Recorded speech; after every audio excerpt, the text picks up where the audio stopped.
الحمد لله القائل يا أيها الذين آمنوا لم تقولون ما لا تفعلون كبر مقتا عند الله أن تقولوا ما لا تفعلون أشهد أن لا إله إلا الله وحده لا شريك له وأشهد أن محمدا عبده ورسوله اللهم صل وسلم على سيدنا محمد وعلى آله وصحبه أجمعين أما بعد فيا أيها المسلمون اتقوا الله أوصيكم وإياي بتقوى الله فقد فاز المتقون قال الله تعالى يا أيها الذين آمنوا اتقوا الله حق تقاته ولا تموتن إلا وأنتم مسلمون.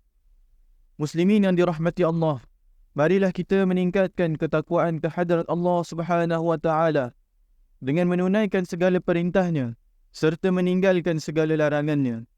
Semoga kita beroleh kejayaan di dunia dan di akhirat. Khatib ingin mengajak para jemaah sekalian untuk sama-sama menghayati khutbah pada hari ini yang bertajuk Rasulullah sallallahu alaihi wasallam antara lisan dan tindakan. Hadirin sekalian, Rasulullah sallallahu alaihi wasallam mendidik umatnya dengan sikap dan akhlak yang mulia.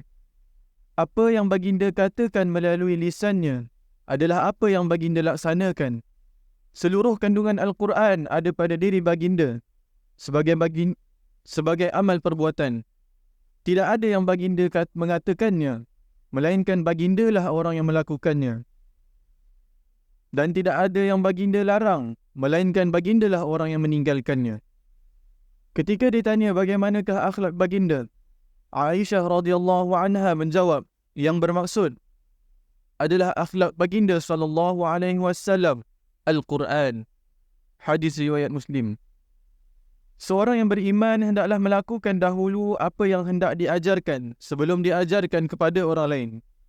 Firman Allah Subhanahu wa taala dalam surah As-Saff ayat 2 hingga 3 yang menjadi muqaddimah khutbah ini bermaksud, wahai orang-orang yang beriman, mengapa kamu memperkatakan apa yang kamu tidak melakukan? Amat besar kemurkaan di sisi Allah. Kamu memperkatakan sesuatu yang kamu tidak melakukannya.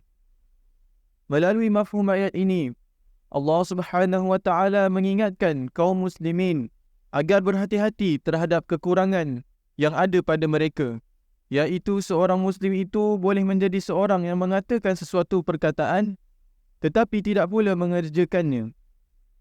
Antaranya, mereka berkata, kami ingin mengerjakan kebajikan-kebajikan yang diperintahkan Allah, tetapi ketika datang perintah itu, mereka tidak mengerjakannya.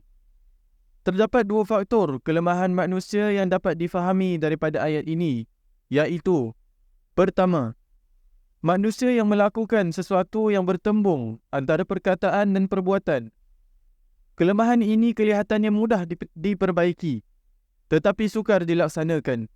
Banyak situasi berlaku, sesuatu yang baik itu diperkatakan dan mengingatkan agar orang lain menjauhi larangan-larangan Allah Subhanahu wa taala, tetapi yang memperkatakannya sendiri tidak melaksanakan atau meninggalkannya. Kedua, manusia yang tidak menepati lisan atau janjinya. Menunaikan janji adalah antara perkara ditentukan oleh Islam bagi orang yang beriman untuk menunaikannya. Jika seseorang yang mengaku beriman kepada Allah dan Rasul-Nya dengan sengaja tidak menunaikan janji-janjinya, perbuatan itu boleh membawa kepada wujudnya sifat munafik dalam diri seseorang Muslim. Hadis daripada Abu Hurairah radhiyallahu anhu bahawa Rasulullah sallallahu alaihi wasallam bersabda, Ayatul munafiqi thalath, idza haddatha kadhaba, wa idza tumina khana, wa idza wa'ada akhlafa. Maksudnya, tanda orang munafik itu ada 3. Bila berkata, ia berdusta. Bila diberi amanah, dia mengkhianatinya. Dan bila berjanji, dia memungkirinya.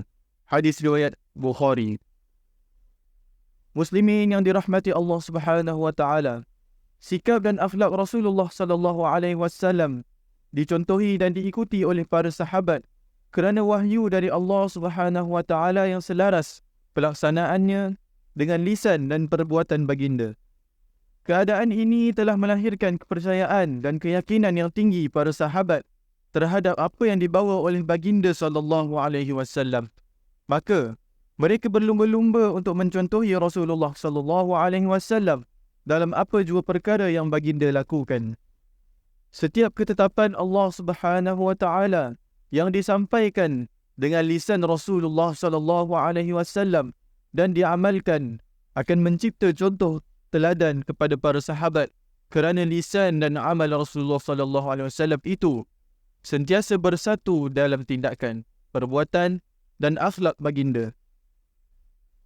Dicontohi dan dirujuk daripada watak baginda sebagai seorang manusia biasa, sebagai ketua keluarga, sebagai ketua bala tentera, sehinggalah kepada watak sebagai seorang ketua negara. Itulah hasil didikan yang menerapkan bersatunya lisan, sikap dan akhlak yang dibawa oleh Rasulullah sallallahu alaihi wasallam.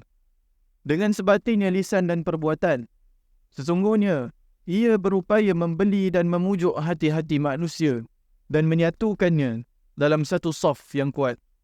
Firman Allah Subhanahu wa taala dalam surah Al-Anfal ayat 63 yang bermaksud, kalaulah engkau belanjakan segala harta benda yang ada di bumi, nescaya engkau tidak dapat juga menyatu padukan di antara hati mereka. Akan tetapi, Allah telah menyatu padukan di antara hati mereka. Hadirin Jumaat yang dirahmati Allah, Rasulullah sallallahu alaihi wasallam telah menyatukan umat Islam untuk mencapai sebuah kejayaan di dunia dan di akhirat dengan rahmat acuan baginda. Antara akhlak baginda yang disebut dalam Al-Quran ialah, pertamanya, bersifat pemaaf, mengajak kepada ma'ruf dan berpaling daripada orang-orang yang jahil dengan menahan marah dan memaafkan kesalahan orang lain.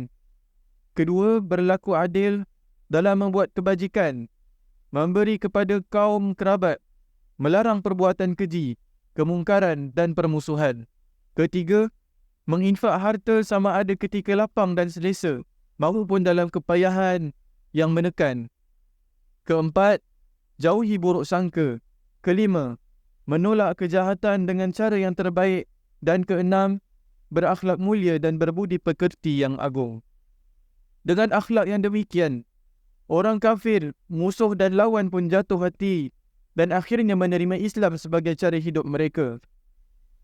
Sekalipun baginda adalah utusan Allah Subhanahu wa taala, baginda tidak pernah menyombongkan diri. Baginda tidak memilih kawan, tidak mengasingkan diri daripada para sahabat dan persekitarannya. Baginda juga sangat merendah diri dan bergaul rapat, menyantuni sesama hamba dan makhluk lainnya.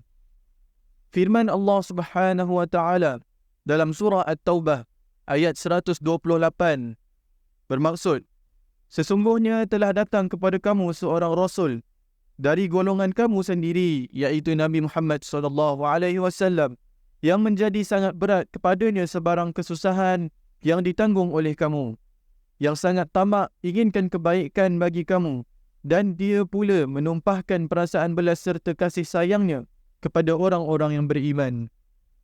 Hadirin Jumaat yang dirahmati Allah, kehidupan Rasulullah SAW sangat sederhana. Baginda memilih rumah yang layaknya setaraf seorang hamba, kecil, sempit, berbumbung rendah, dibuat daripada tanah dan pintunya daripada kain guni. Tempat tidur baginda cumalah anyaman tikar dan daun kurma sahaja. Bila bangun berbekas daun tamar di belakang tubuh baginda. Baginda selalu menahan lapar. Baginda makan hanya apabila lapar dan berhenti sebelum kenyang. Baginda tidak membazir makanan. Jika makanan berlebihan, baginda memberi kepada jiran tetangga. Ini kerana baginda tidak menyimpan makanan. Hidup baginda bagaikan kais pagi makan pagi, kais petang makan petang. Pakaian baginda jenis pakaian orang susah. Baginda asalnya kaya kerana harta Sayyidatina Khadijah diserahkan kepada baginda, tetapi baginda menginfakkan untuk umat Islam, sehingga ketika wafatnya Rasulullah SAW, tidak sedikit pun harta dan wang ditinggalkannya. Hadirin Jumaat dirahmati, kehebatan Rasulullah sallallahu alaihi wasallam terbukti dengan kejayaan mendidik para sahabat dengan lisan yang selaras dengan perbuatannya secara spontan. Baginda mendidik Khulafa Ar-Rashidin dan kemudian diturunkan kepada salafus salih sehingga kepada umat Islam seluruhnya pada hari ini, yang menjadikan perbuatan dan akhlak baginda sebagai asas dan prinsip dalam kehidupan peribadi, berkeluarga, bermasyarakat dan bernegara yang diredai dan dirahmati Allah Subhanahu wa taala. Antara didikan Rasulullah sallallahu alaihi wasallam adalah pelaksanaan sifat zuhud baginda. Ketika 2/3 dunia telah berada dalam genggaman sahabat dan tabi'in, sifat zuhud yang ditunjukkan oleh Rasulullah sallallahu alaihi wasallam telah mengekalkan sikap pemegang kuasa untuk tetap zuhud dengan dunia. Dengan sebab itulah mereka dapat memerintah dunia dengan berjaya dan mencipta tamadun Islam yang unggul, tiada tolok bandingnya. Apabila Rasulullah sallallahu alaihi wasallam mendidik mereka untuk sanggup hidup miskin, kekayaan yang mereka miliki mereka korbankan untuk kepentingan masyarakat. Maka yang mereka miliki, maka melimpahlah kekayaan, makmur dan berbahagia rakyat dalam sesebuah negara Islam. Biarpun tamadun gemilang Islam akhirnya hancur kerana berselisih gantinya pemerintahan yang semakin meninggalkan sifat zuhud yang diajarkan oleh baginda Rasulullah sallallahu alaihi wasallam. Marilah kita semua sempena sambutan Maulidur Rasul 1445 Hijrah ini bertekad dan berusaha untuk mencontohi sifat dan sikap peribadi Rasulullah sallallahu alaihi wasallam. Pada diri baginda lah sisi yang paling tepat dan benar sebuah kehidupan berlandaskan syariat perlu diteladani dan dilaksanakan oleh pelbagai lapisan umat Islam di semua keadaan, masa dan tempat. Marilah kita seimbangkan antara kehidupan dunia yang sementara ini dan tuntutan akhirat dengan cara yang diamalkan oleh Rasulullah sallallahu alaihi wasallam. Hadirin Jumaat yang dirahmati Allah, pengajaran daripada khutbah ini ialah: yang pertama, umat Islam hendaklah menghindari segala sikap, perbuatan dan kata-kata yang boleh mengundang kemurkaan Allah Subhanahu wa taala. Yang kedua, umat Islam yang meninggalkan ajaran Rasulullah sallallahu alaihi wasallam akan ditimpa fitnah di dunia dan diazab di akhirat. Dan yang ketiga, umat Islam hendaklah sentiasa mencontohi kepribadian Rasulullah sallallahu alaihi wasallam untuk menampilkan kehidupan sebuah masyarakat dan negara yang dituntut oleh Islam. A'udzu billahi minasyaitonir rajim. Laqad kana lakum fi Rasulillahi uswatun hasanah liman kana yarjullaha wal yawmal akhir wa dzakarallaha katsira. Demi sesungguhnya adalah bagi kamu pada diri Rasulullah itu contoh ikutan yang baik, iaitu bagi orang yang sentiasa mengharapkan keredaan Allah dan balasan baik hari akhirat, serta dia pula menyebut dan mengingati Allah sebanyak-banyaknya dalam masa susah dan senang. Surah Al-Ahzab ayat 21. Barakallahu li wa lakum fil Qur'anil azim wa nafa'ani wa iyyakum bima fihi minal ayati wadh-dhikril hakim wa taqabbala minni wa minkum tilawatah innahu huwas sami'ul alim. Aqulu qawli hadha wa astaghfirullahal azim li wa lakum ولسائر المسلمين والمسلمات فاستغفروه إنه هو الغفور الرحيم.